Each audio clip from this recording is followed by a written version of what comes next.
Okay.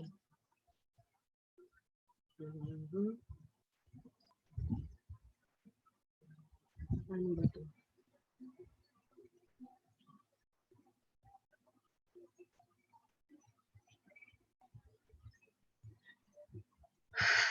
Wait for a while.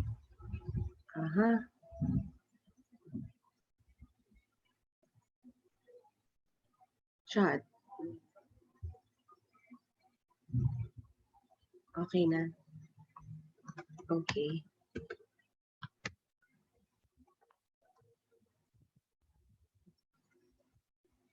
Okay. So, good afternoon, mga taga-Bibal. I'm on my second sharing. This is my second sharing, and this is in line with my first sharing last month about why reading is still a tool for empowerment. But for those who were informed of a newer talk, I think this is going to be a different talk. Okay, so because we are in a live show and there are things, unexpected things that may come out, so I just hope that I am giving justification as a replacement to the original speaker. Okay, so I thank again Vibal for trusting me to share with you something that I love the most, and that is about literacy, literature, and reading in general. Okay, so bago tayo mag-start, I'd like to say hi to our subscribers sa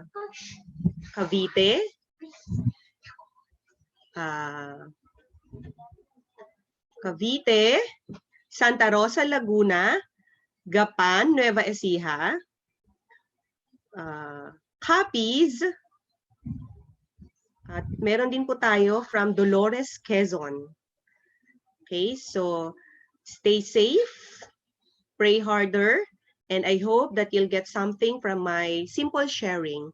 And my sharing is entitled Mastering Literacy and Literature Framework in the New Now. Okay, so just I'd like my sharing to be as interactive as possible. So if you'd like to ask questions later after the talk, I'm going to answer it, or at least enlighten some of the concepts that might not be explained well in my discussion or in my sharing. Okay, meron din po tayo sa Batangas na so we're basically all over the Philippines, and I thank you for, you know, the first reason why reading is a tool for empowerment is that because there is this intellectual unrest. And for us teachers, I think it is our responsibility to have this sense of intellectual unrest. And I thank all of you who are listening to me right now, because it proves that as teachers, you are responding to that challenge. Okay, amidst this pandemic that we are experiencing, you still choose to be empowered by listening to several learning sessions hosted by Bibal. So my talk would be, of course, just like what I have discussed last time. My talk would start first with establishing common grounds. Okay, I'll start with, just like in any reading session, I'll start with some definitions so that we can have the same or shared knowledge about some terminologies that I use in my presentation. Okay. Parang kailangan ko ng tissue. Okay. Ako po ulit si Rosalyn Mirasol, no? I am the current Vice President of the Reading Association of the Philippines, and I am a faculty at the Department of English of the University of Santo Tomas. I am also a research associate at the Research Center for Social Sciences and Education under the Research Interest Group of Languages. I do researches on reading and language documentation. Okay, so first, what do we mean by literacy and what do we mean by literature in our context today? It is important to, of course, we have several types of definition. One is the operational that we make use of our research papers, and conceptual that we make use to define and in reference to a certain authority in the field. Okay, so first of all, I'd like to emphasize, okay, that all teachers are reading teachers. Okay, so this is according to VACA and VACA 2002. So they realize that even if you are teaching philosophy, mathematics, social studies, ano pa ba? Science and technology, araling panlipunan, history, we are all reading teachers. Okay. So if you are teaching a content area subject, okay, and you may not probably be aware that there is such a strategy that may be applicable to a certain content area, then it's high time for the teacher to consult with a reading specialist. Although in the Philippines, there are scarcity in terms of the number of reading specialists because you have to go to abroad to be able for you to be certified a reading specialist. Nag-stop yung video ng audio ko. Okay. Okay, so I'll start again because based on my boss, sabi ng boss ko, nag-stop daw yung video, audio. Okay.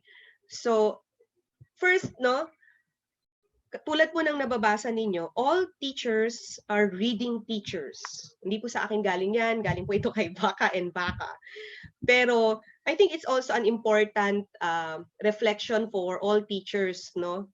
Na if for example, if you are teaching philosophy and your students have difficulty reading it because you simply assigned a certain number of chapters to your students to read,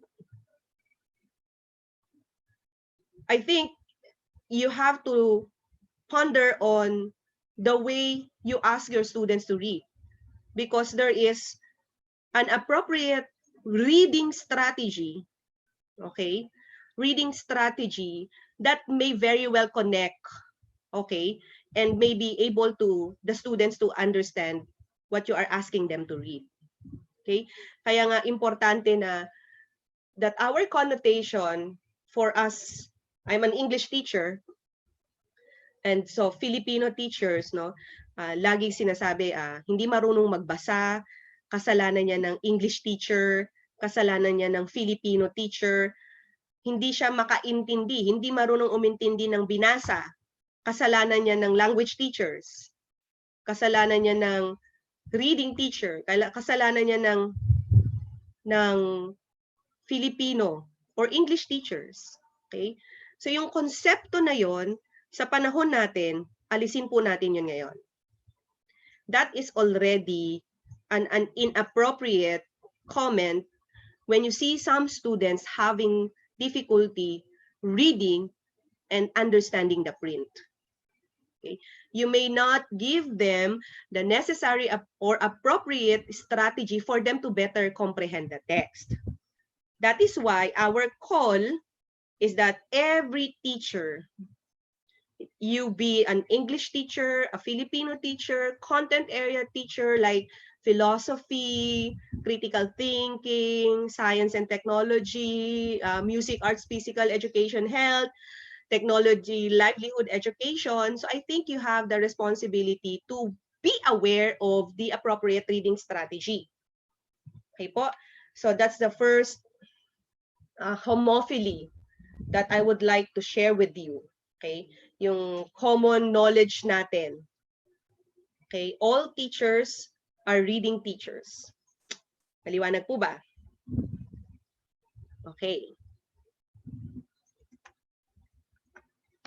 Okay. Next.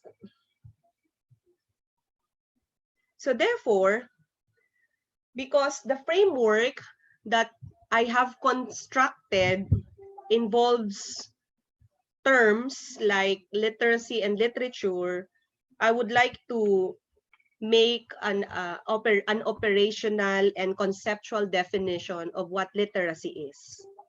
Okay. When we speak of literacy, I'll do the conceptual definition first. Okay. So according to Dobbin and Coleman in 1992, okay, as early as 1992, they have already recognized the varied definitions of literacy. Okay, in the traditional view, when we speak of literacy, that is simply being able to read and write. Okay, so when you can read and when you can write, nung panahon ng mga Kastila, no, tandang-tanda ko, nasabi ng nanay ko, basta marunong kang mag-English, pwede ka nang magturo. Okay? At marunong kang magsulat at bumasa, pwede ka nang magturo noon. But in our time, okay, so as you can see from the slide, okay, the meaning of literacy goes beyond the definition of being able to read and write. Ulitin ko po. The definition of literacy goes beyond the simple definition of being able to read and write. Okay, in the early 1980s. Okay. Now, when we speak of literacy, it has already varied definitions such as competence, okay, knowledge, and skills. Okay, so when you are literate, it does not only focus on you being able to read and write, but if you are competent to a certain concept or that know-how, okay, of a certain field, and you are knowledgeable about it and skillful about it, then the word literate can be associated or can be used. Okay. Okay. So again, gone are the days that when we say you are a literate person, you can read and write. Well, basically, that is for you to become competent, knowledgeable, and skillful. That's the first and basic and the most fundamental requirement, that you are able to read and write. Okay. So another instance, when you say you are a computer literate person, it means that you know the do's and the don'ts of computer. Okay. If you are yung civic literacy, okay, it means that you are aware of what is going on in the community. Should be nationally and internationally. Okay. So we also have the term health literacy, and I think we face problems about our health services today. Okay. We also have right now financial literacy. Okay, that's why we have financial counselors. So the term literacy has already evolved. Okay, so it stands now for the know-how and awareness of a competency. Okay. Okay. So in the traditional view, we thought that experts believe that meaning resides primarily within the text. Okay. So, ang tawag doon sa traditional view na yun ay bottom-up model. Okay? So, when we say bottom, the representative of bottom is the text, up is the reader. It's the text that gives the reader the meaning. So, up, which is the reader, does not have any contribution to the process. Okay? And then another view, okay, sa bottom up and then top down, binaliktad, according to this view, okay, of understanding meaning or making sense, top, now, the reader, and view top down, the reader, down is the text. It's the reader giving meaning to the text. Okay? So those are influential models of how meaning is constructed. Okay? So una, bottom up, yung isa, top down. But experts believe nowadays that meaning is not basically unilaterally controlled. Okay? Ibig sabihin, yung isang side lang ang nagko-control. Yung text, no, kinokontrol ka kung ano yung dapat isipin mo. Pero minsan, ikaw na reader ay nagko-control kung paano mo maiintindihan, babasahin o maiintindihan ang binabasa mo. Ngayon, we acknowledge the fact that both are bilaterally, okay, interacting, the reader and the text. So it is important as teachers, whatever course you are teaching, okay, to realize that there is such a bilateral interaction between the reader and the text. Okay? The reader communicates and the text communicates. Now, the communication, the bilateral communication, the process of that is not automatic. Teachers now have the responsibility, okay,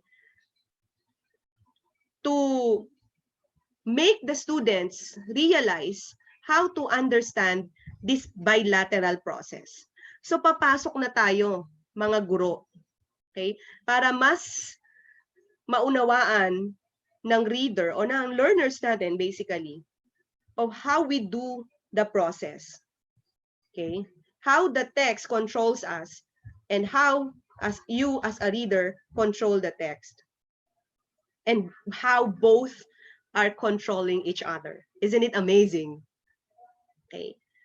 See, if you probably may not have a necessary background about how reading goes, okay, how the process of reading goes, I think it's important that you listen to this talk, okay? And if you have some time, no, we can extend our sharing and demonstrate to you how the process can be unveiled so that our learners can better understand the text. Okay? So in my talk last time, sabi ko, iba yung decoding sa reading, no? Because when we speak of decoding, you simply bark at the print, you don't understand, but you can very well read the text. Okay? So pag reading siya, dapat may comprehension. And the ultimate goal of reading is application. Okay? So ulitin ko, no, when we have not applied what we've learned, so we lose, no? We lose at the game of reading because you are considered winner in the reading game if you are able to apply and value what you have learned and understood from the text. Malinaw po ba yon? Okay. So therefore, there is an obvious pattern regarding the definition of literacy. Okay? So when we speak of literacy, it is a science and a skill. Okay? So we cannot say that they are literate if we cannot read and write before. Okay? So literacy is considered the engineering. Okay? The engineering that enables literature to exist. Okay? So isa sa mga magagandang topic talaga, no, yung the connection between literacy and literature. Okay. So without this certain literacy, okay, proficiency in literacy, kahit na gaano kaganda ang isang literatura, hindi siya papasok sa puso ng isang tao. Okay? Kaya nga po napakahalaga ng role natin bilang isang teacher, lalo na sa panahon ngayon na ang mga mag-aaral natin ay marami ng disturbances, no? Marami silang nandyan yung gadget, yan. Marami silang mga ways na naaabala sila, nawawala ng focus. Okay? When we speak of literature, because my topic is a framework on literacy and literature, so sabi natin, literature is the art of reading and writing. Okay? So when you say literature, it has something to do with intertextuality. Okay? At sa mga naging estudyante ko, when I talked about intertextuality, makikita nila na, nakita sana nila na a piece of literature is highly influenced by another piece of literature. And that literature is not just about printed text. Okay? So that literature or the intertextuality can be another medium, can be another modal. It can be, for example, a music. So a novelist was inspired to create a novel because he or she has listened to a very good music. And so he has been inspired to craft words. Okay.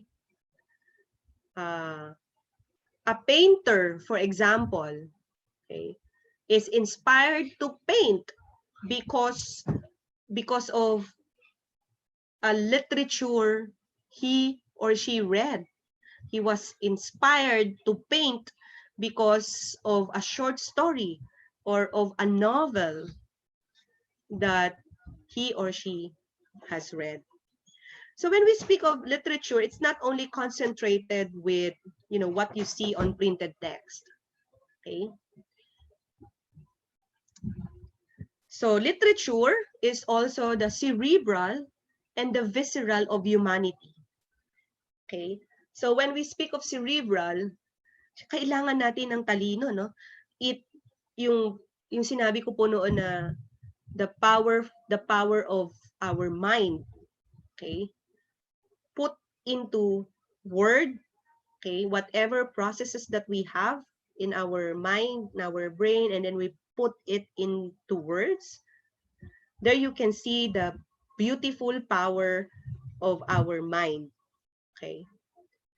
And visceral because it resides to the inner recesses of our life.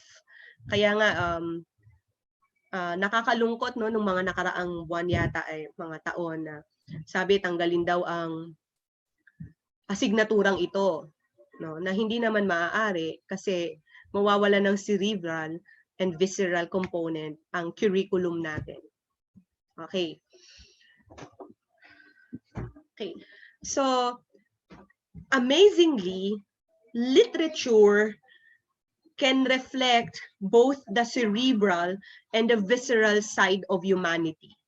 However, okay, if we do not have the skill to explore the text,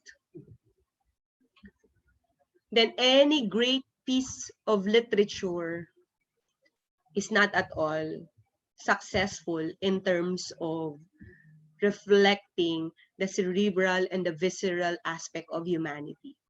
Therefore, literacy is highly important to better understand literature. Okay? So, it is important that we recognize that, okay, the important role of the two, okay? Because any piece of literature thrives on ambiguity and nuance, okay?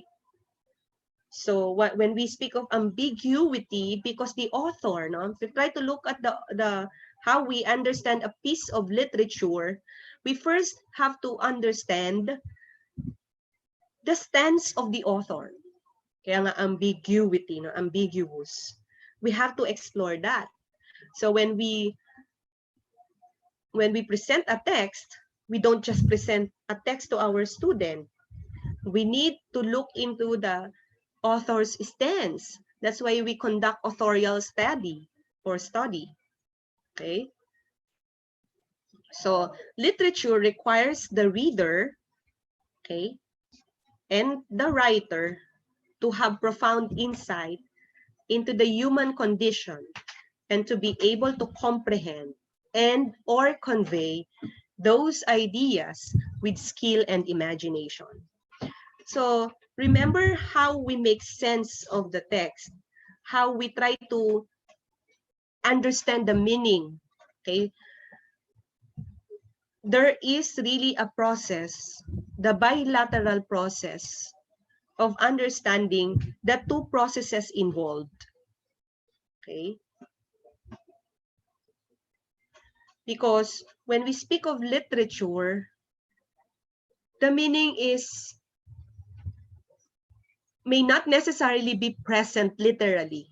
Okay, that is why it's important, no, that the writer knows how to skillfully and vividly express his or her ideas. Okay, so I'd like you to take like a 10-second thinking time to name some authors that can write very well and has very vivid form of writing.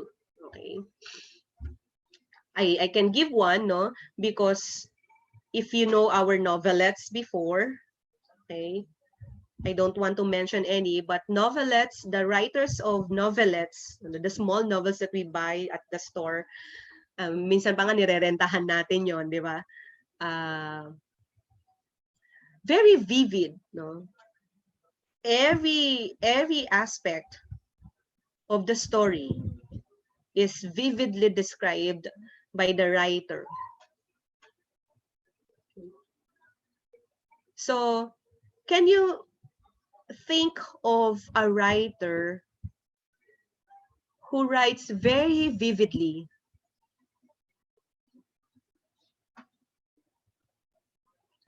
and that a simple, you know,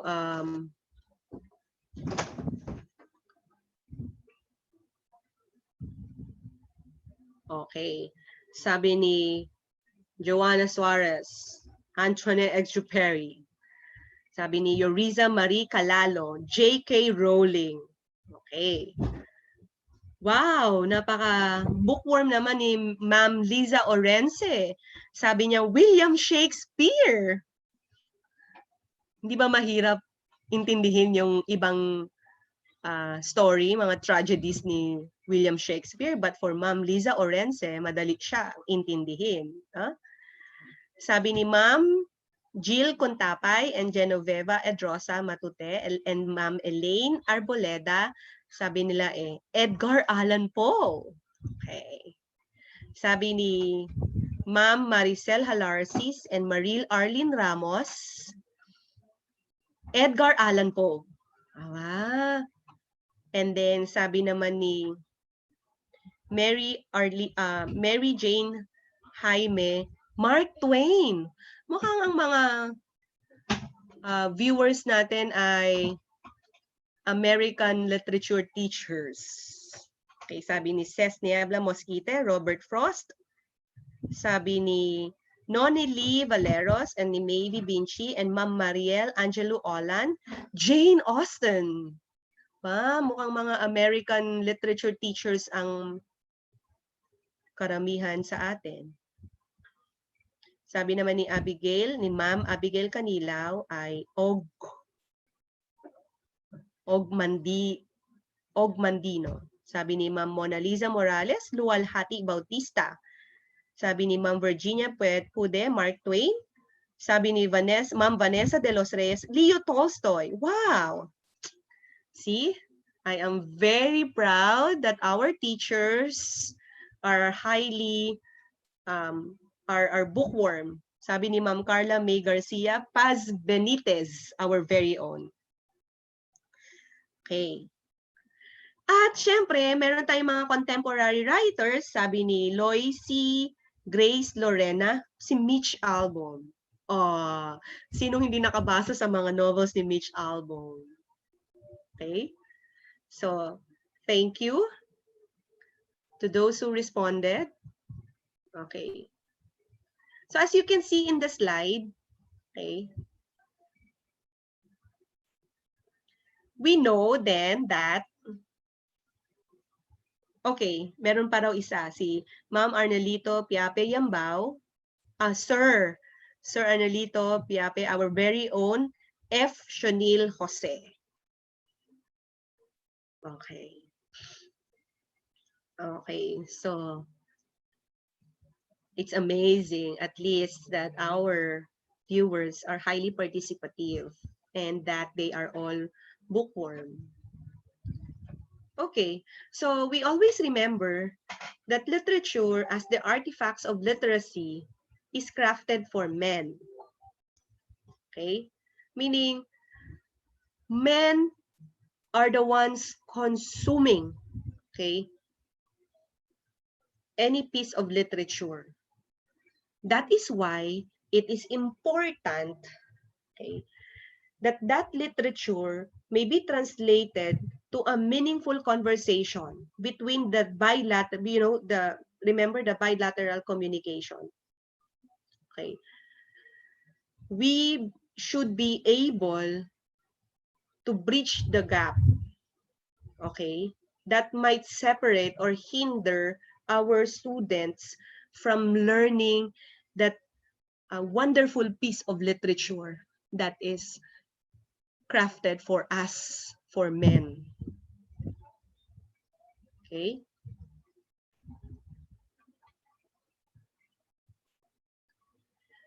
And this is now the problem. If the student does not have the prerequisite skills to read the text or respond to the prompt we assign, then the distinction between literacy and literature is problematic. Okay?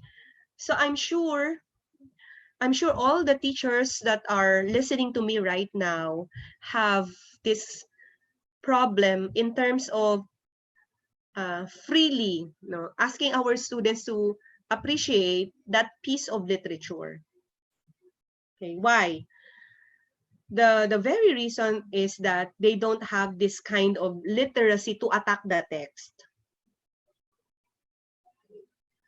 So I would always say, how do you attack the text and you explore the text, into multiple perspectives. Okay, so it may sometimes as teachers we are influenced by our own perspectives and we unconsciously transfer this to our student, which may not be healthy to them, because your orientation as a teacher may not necessarily be not their own orientation. So dun pa lang problematic na. Okay?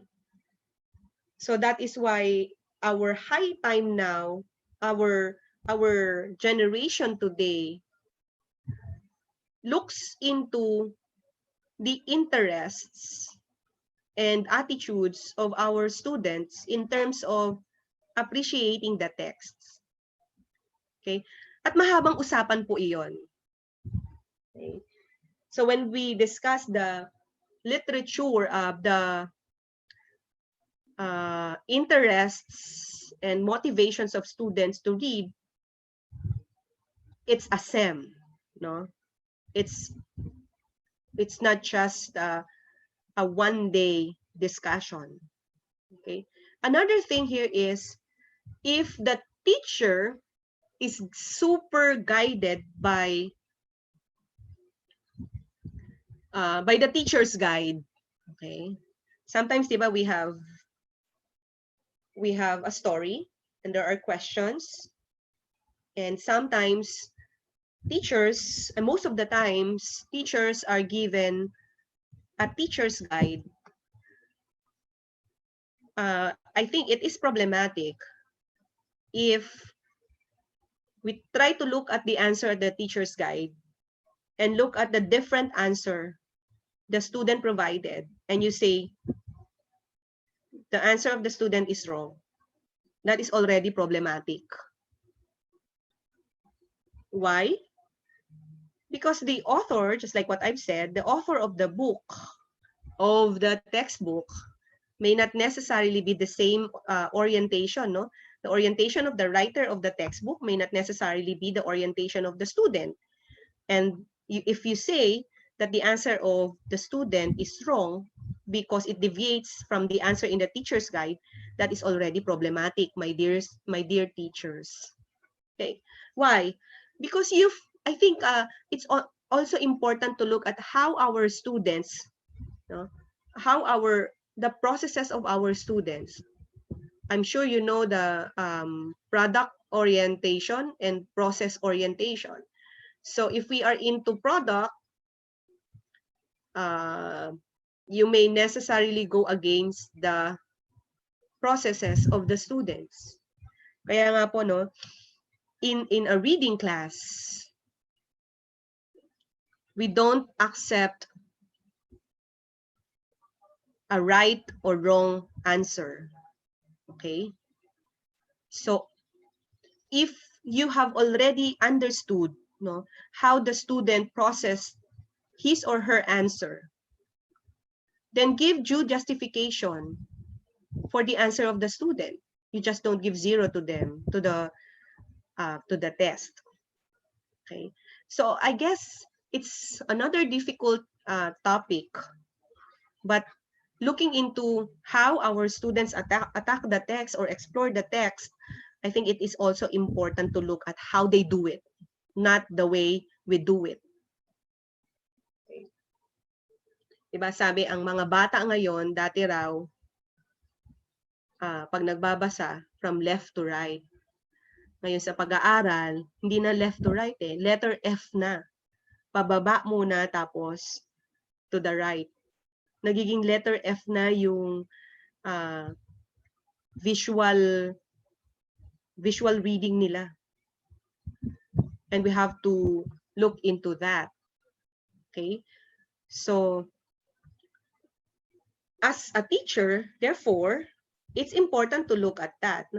You know, the fact that you realize that there is already problematic, isang magandang bagay yon. At least, metacognitively, you are thinking that there might be something wrong or there's this scarcity of knowledge that you have.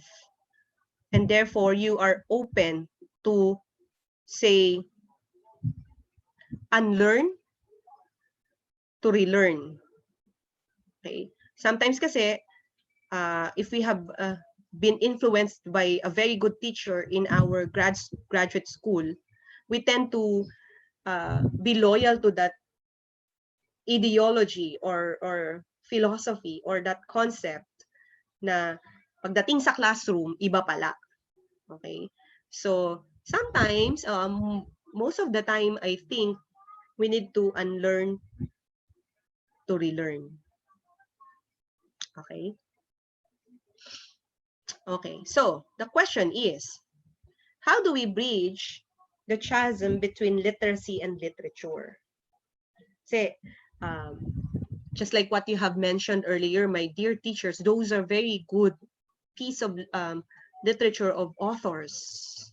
Okay, pero if we fail, no, to let our students see the beauty of it,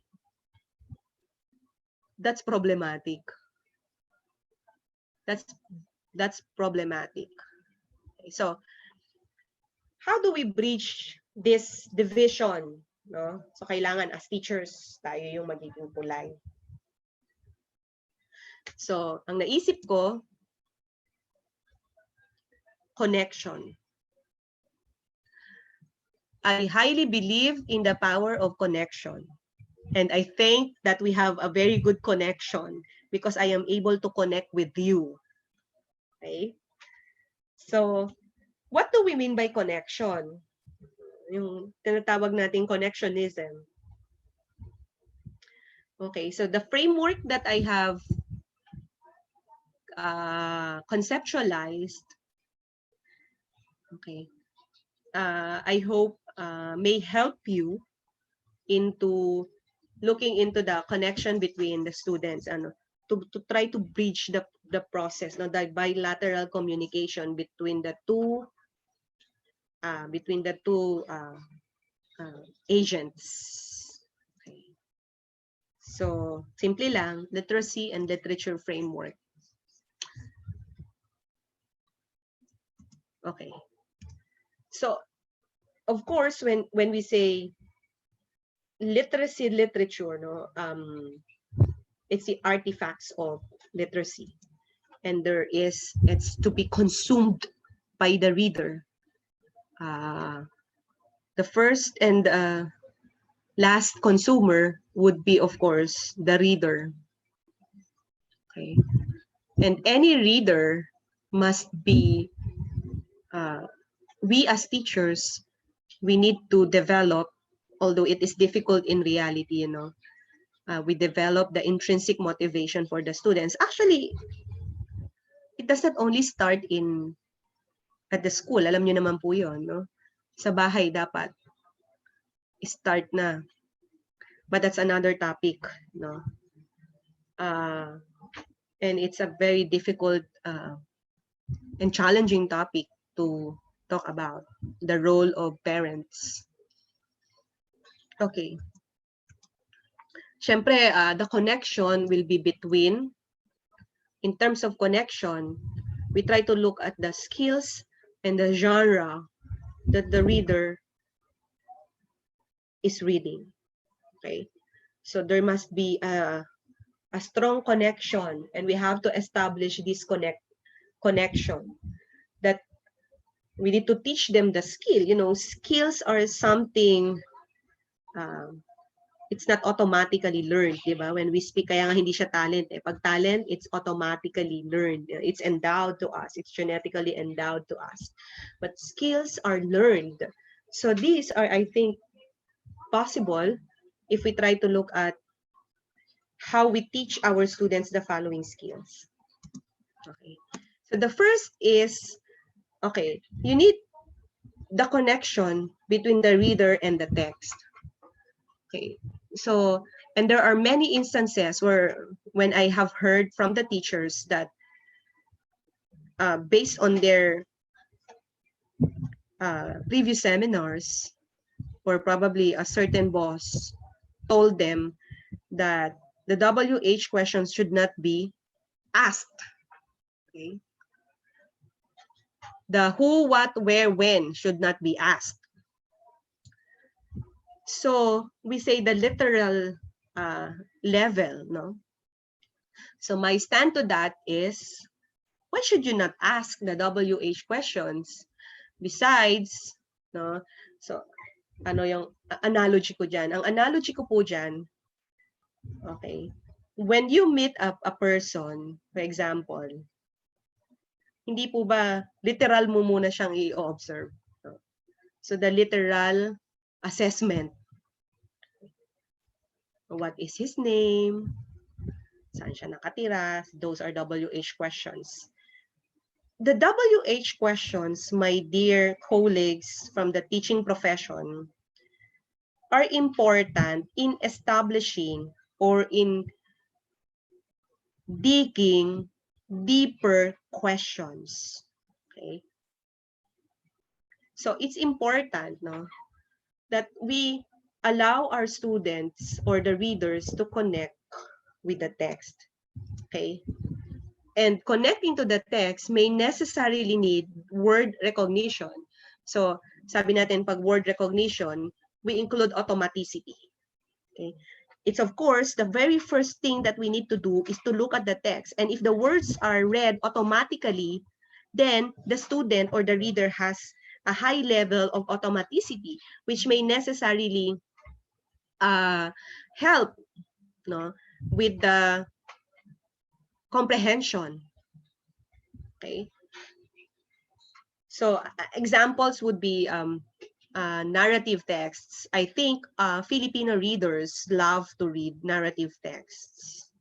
Okay, nonfiction, because when we were in high school, we just love, I think it's a nature of men, no?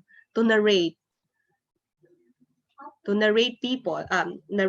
people's stories, di ba? After the connecting reader to the text, to, there is already the presence of the author, no? Sometimes we take for granted the author's stance. That is why, so after probably superficially reading the text, the reader needs to connect with the author. Kaya ngayon sabi ko na author's stance. What is the purpose of the author in writing this term, or in using this term? What is the purpose of the author? Why there is a deliberate, no, a deliberate avoidance to grammatical rules. Hindi po ba may mga author tayo na deliberately ginagawa nilang ungrammatical yung kanilang piece of literature? There must be a reason. Okay? And there are some authors who may deliberately, okay, not follow capitalization and punctuations. Okay? So if you are able to allow your students see, no, the author's stance, that's a very good connection already. Okay? So we have to be critical with the intention of the author.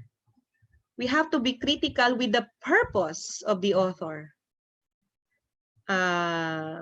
For example, what is happening right now? You can read, no? Naka-flash sa screen natin na pinaghahandaan yung second wave. Ano ang intention ng author? Bakit pinaghahandaan yung second wave na hindi pa nga tayo tapos sa first wave? Okay? Now, if you are the reader of that, you become critical, no? Tapos na ba ang first wave? Bakit kailangan paghandaan? I mean, so ikaw na reader, malalaman mo, no? Dapat nating alamin ano ang intensyon ng author na yon, bakit niya sinabi yon. That is a very important connection.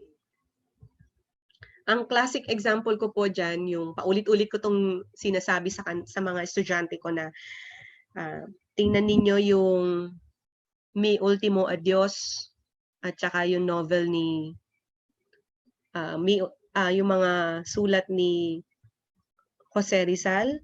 Pag tingnan natin yung Mi Ultimo Adios, tapos yung Noli Me Tangere at El Filibusterismo, alam na alam ng mga Filipino teachers yan.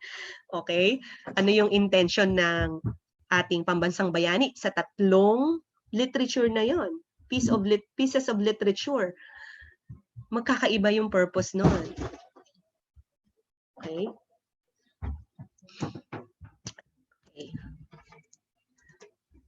Okay. And I think also important is that the reader connects to himself or herself. Okay. Now it's high time for the reader to ask questions about himself or about herself. Okay. It's high time for the reader to ask questions about his or her own perspective about what's going on in his or her life, about what's going on in the environment. So the fact that you gave the students a chance to answer himself or herself, that is a very beautiful connection. Because we need to be, nowadays we need to be reflective.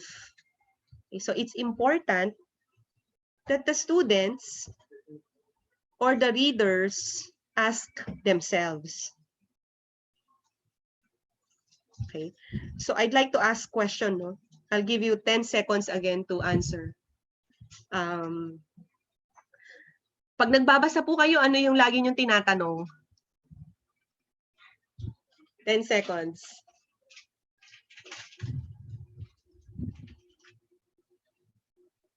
Okay. So I'm just waiting for some answers.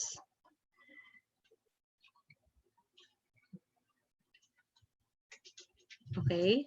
Ano po yung mga karaniwang tinatanong nyo kapag nagbabasa kayo? Bago o pagkatapos kayong magbasa?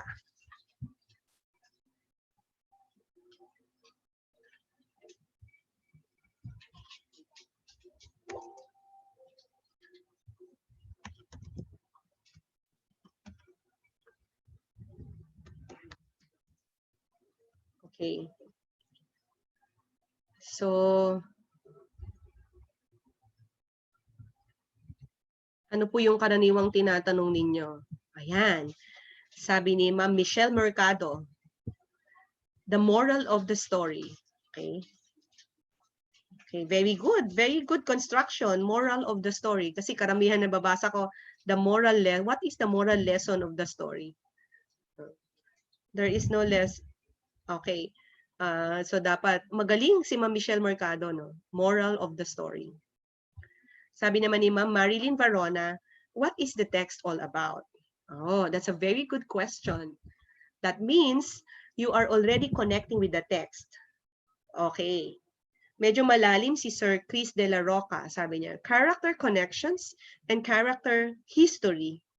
Aba, mahusay, no?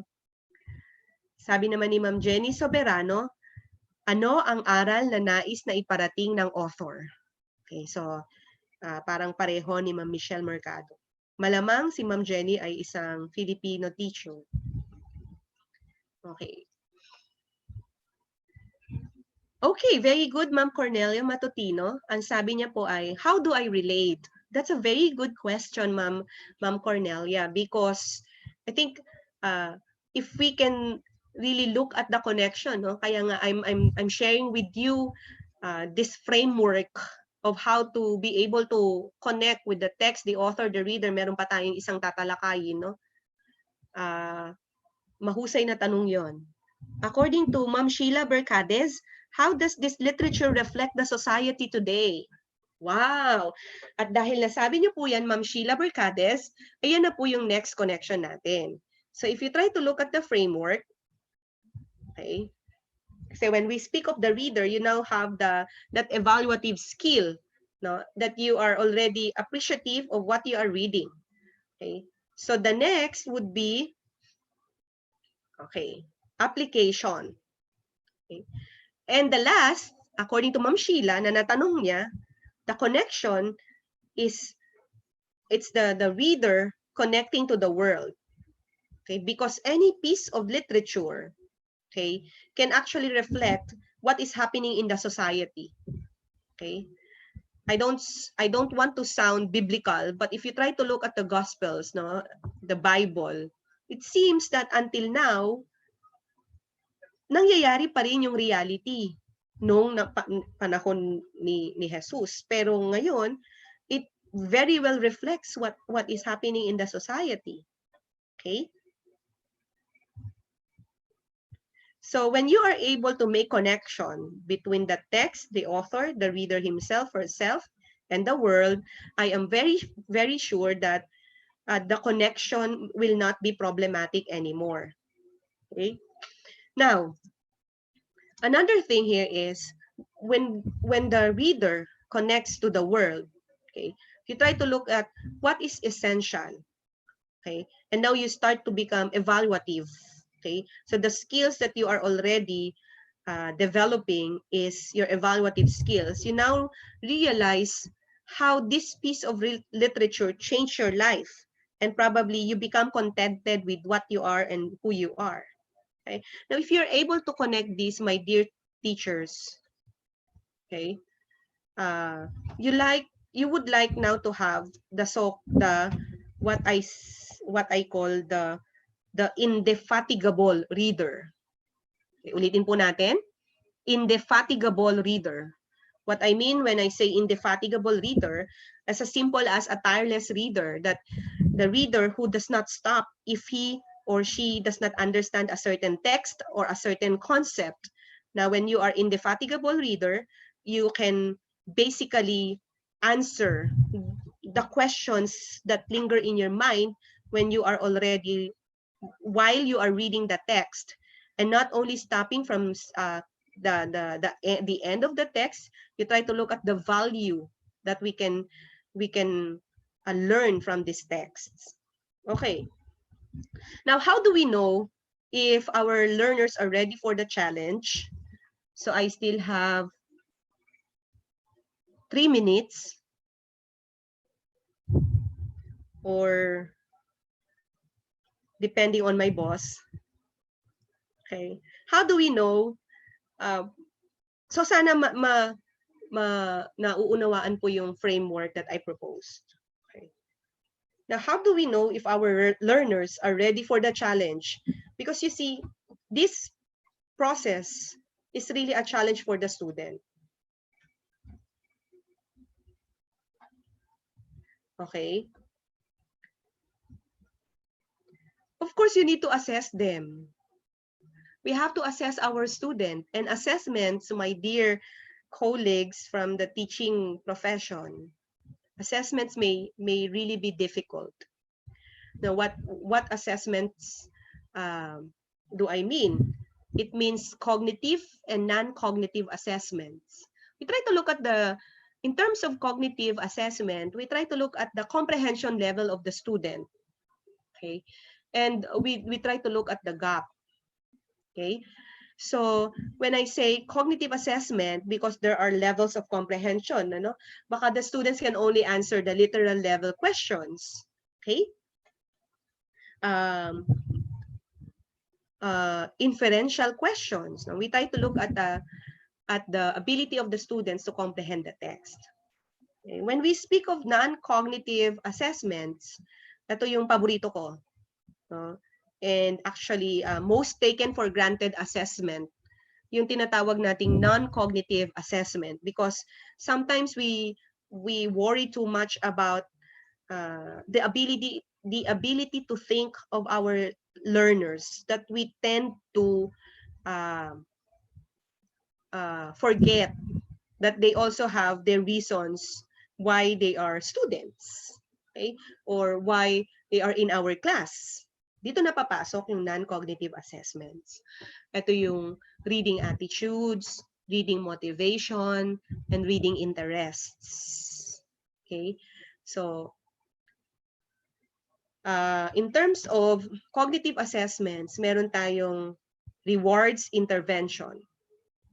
Okay, so when we say rewards intervention, okay, these are just samples, no? Reading excellence, word attack, and rate development strategies. Okay. Now, this assessment, it improves students' ability to decode unknown long words, yields significant growth in decoding and reading rate or fluency. It is effective with English language learners. It's effective as an intervention for struggling readers and students with reading disabilities. And it can be successfully implemented by a wide variety of educators, teachers, paraprofessionals, and volunteers. Of course, in the Philippines, we have the informal reading inventory. Okay. Okay, so we also have analytical reading inventory. That's the 8th edition, authored by Mary Lynn Woods and Alan J. Moe. It's oral reading accuracy across different levels of text difficulty. Okay, so because it's important, no, that we develop the automaticity. Okay, sabi nga nila Birch and Samuels, when students decode words automatically, okay, chances are they may be better at comprehension. Ang ibig sabihin nun, for example, kasi tatagal. Halimbawa, students cannot read the word, I will spell, no, B-E-A-U-T-Y, beauty. So, tatagalan siya doon. So, it's important to look at the automaticity level of the students. Okay? So, we also have literacy independent cognitive assessment. This is a comprehensive neuropsychological assessment, battery applicable to older adults who are either literate or illiterate. And you can see there the authors. Okay. So we also have Bader Reading and Language Inventory, authored by Louis A. Bader, published in 2009. Okay.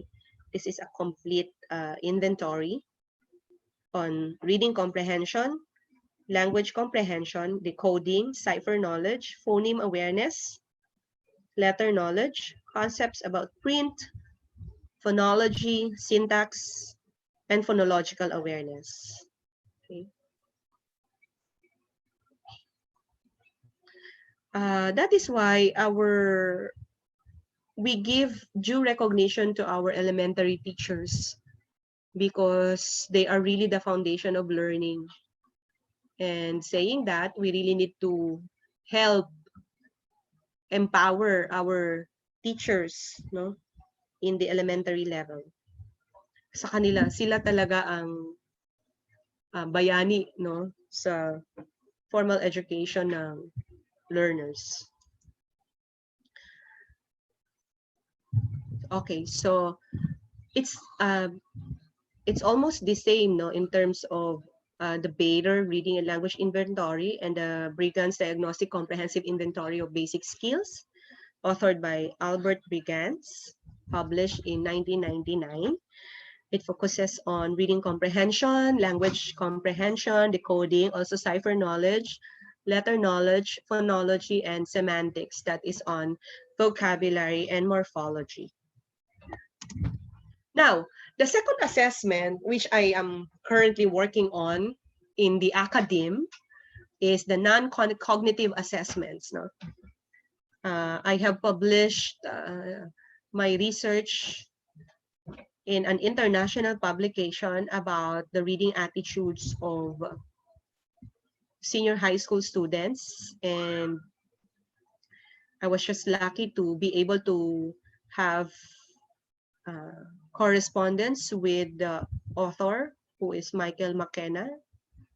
So he was able to give me all the instruments I needed before he passed away.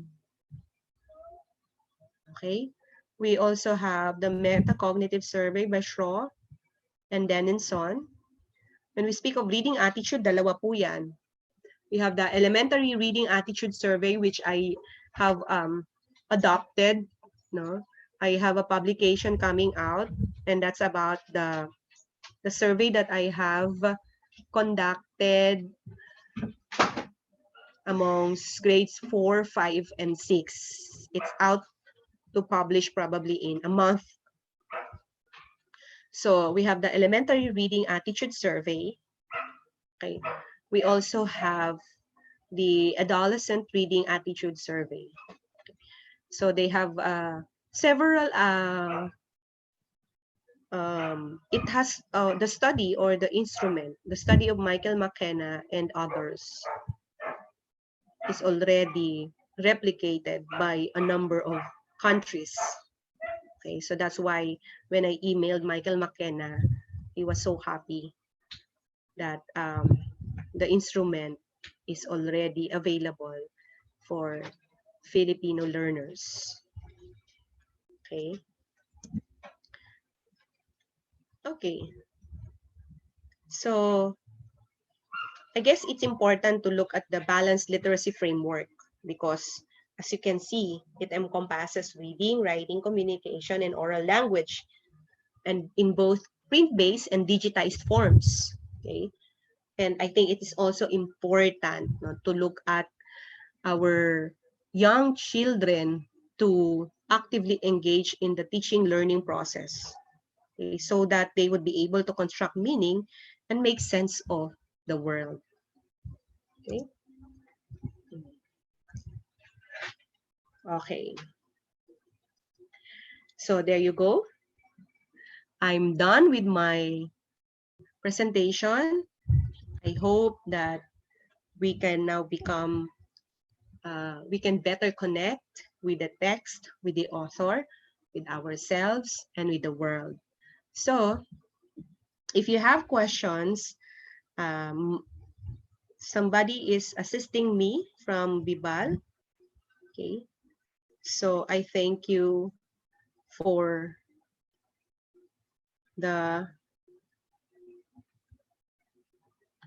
your active participation. Okay, so we have a question.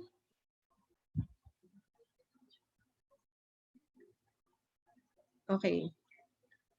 So Louis Carmen. According to, is Mom Louis Carmen? Do you think it's high time to bring back the no read, no move policy? And should it be implemented fully in the elementary? That's a very difficult question to answer. Okay.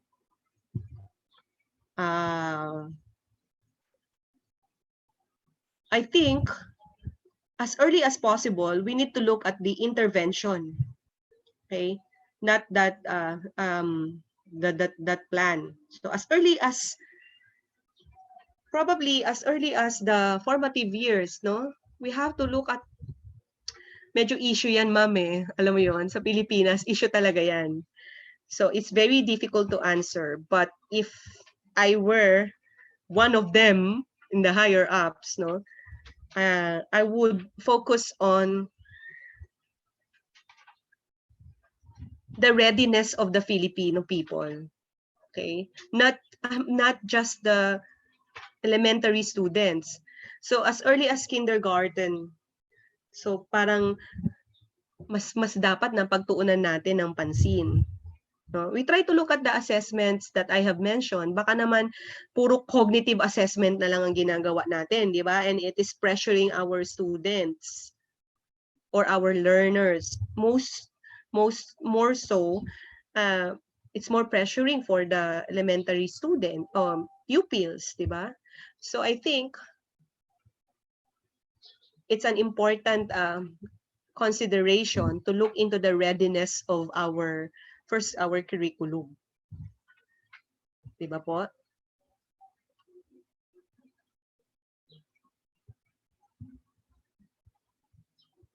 I would like to ask if you can share some strategies. Sabi ni Ma'am Chandali, I would like to ask if you can share some strategies how to handle students who understand everything literally or other ways to teach them.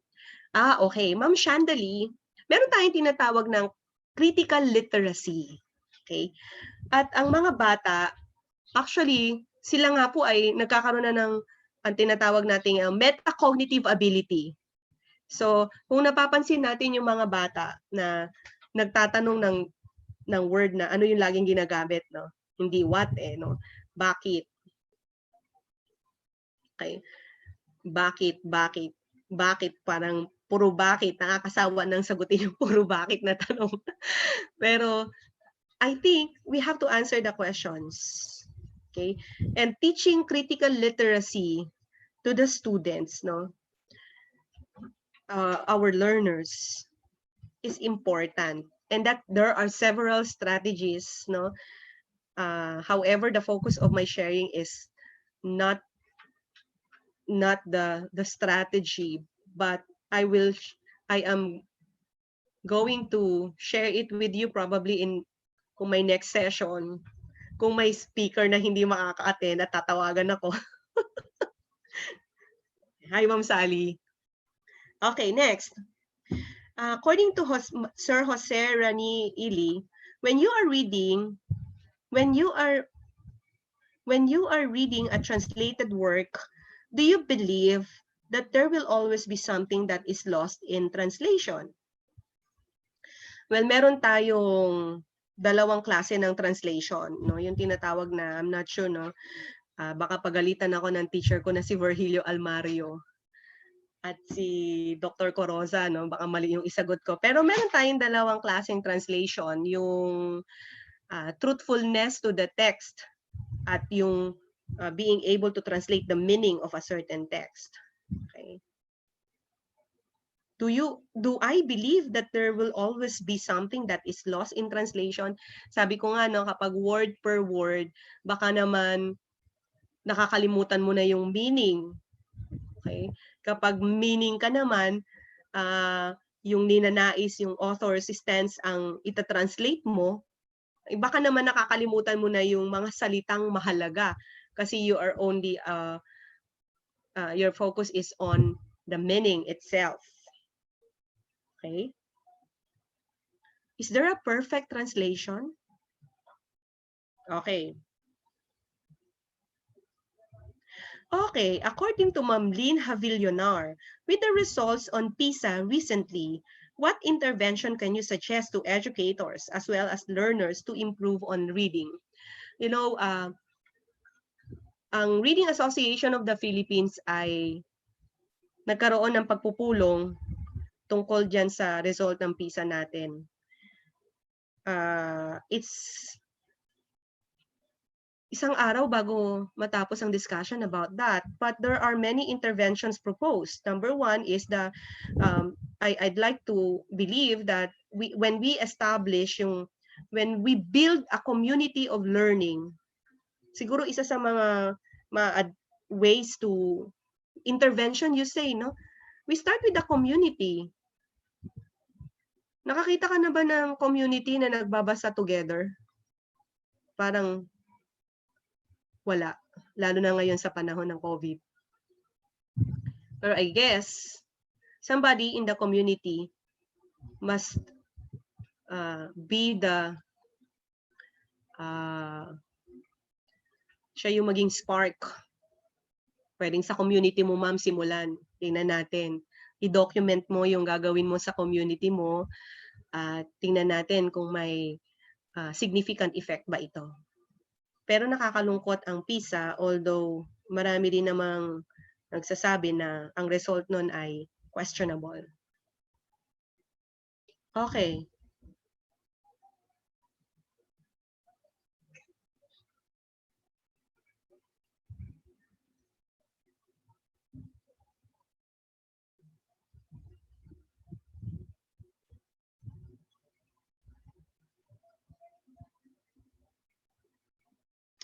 Sabi ni ma'am, again. Okay.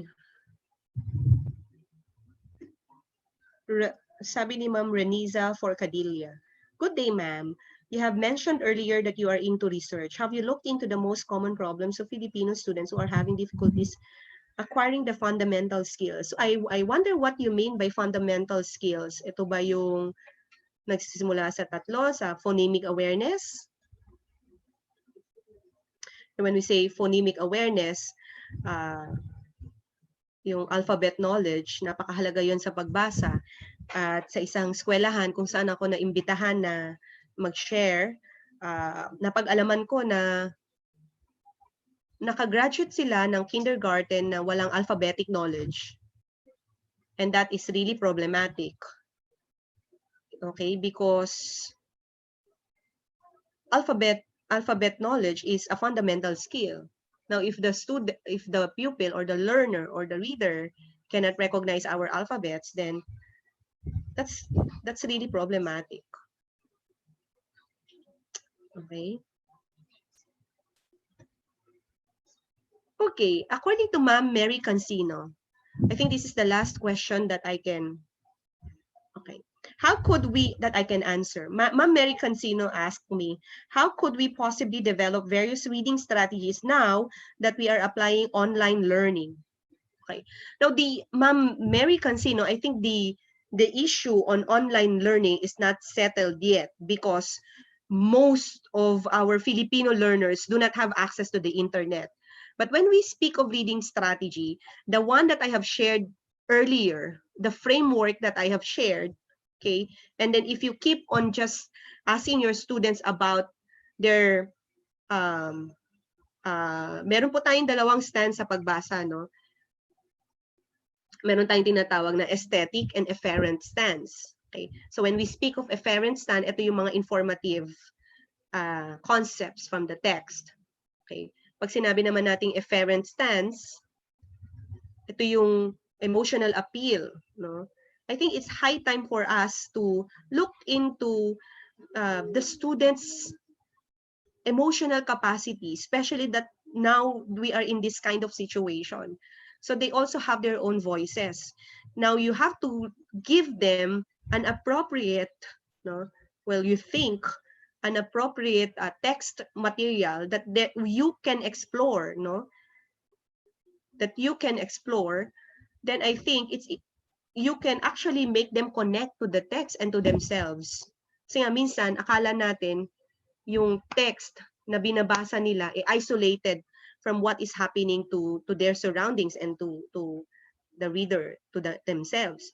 So I think one of the objectives that I hope you have realized right now is when we give a piece of literature to our students, we try to allow them to explore it.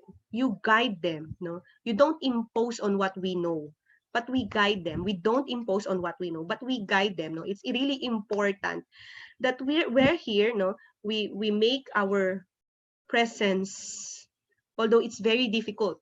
Sabi ko nga, no, online learning is really difficult. Even us in the university, no, not all students have an access of internet sharing. What do we do now? So I will just text my students, no? Still, that's problematic because we are in the third world country. Our online cyberspace capacity of the Philippines is very limited. Alam nyo naman yan. Okay? But if you try to look at the reading strategy, the framework that I shared earlier, okay, I think if you are really serious about your role as a facilitator of learning, then I think that framework will work. Okay po? Okay? So maraming salamat po sa mga nakinig at sana po may natutunan po kayo sa akin. Bye-bye po at God bless you all. We all pray harder and everything will be all right. I'm sure there's a message to all of us. I'd like to say thank you to Ma'am Sally. I'd like to say thank you to Sir Alvin Ringo Reyes, who started everything. I'd like to say thank you to Rap, to Miss Sally, and to Ma'am Ann Sevilla, who helped me in this. Ma'am Kiana, thank you. Ma'am Kiana, okay. Thank you very much and God bless you all. Bye-bye.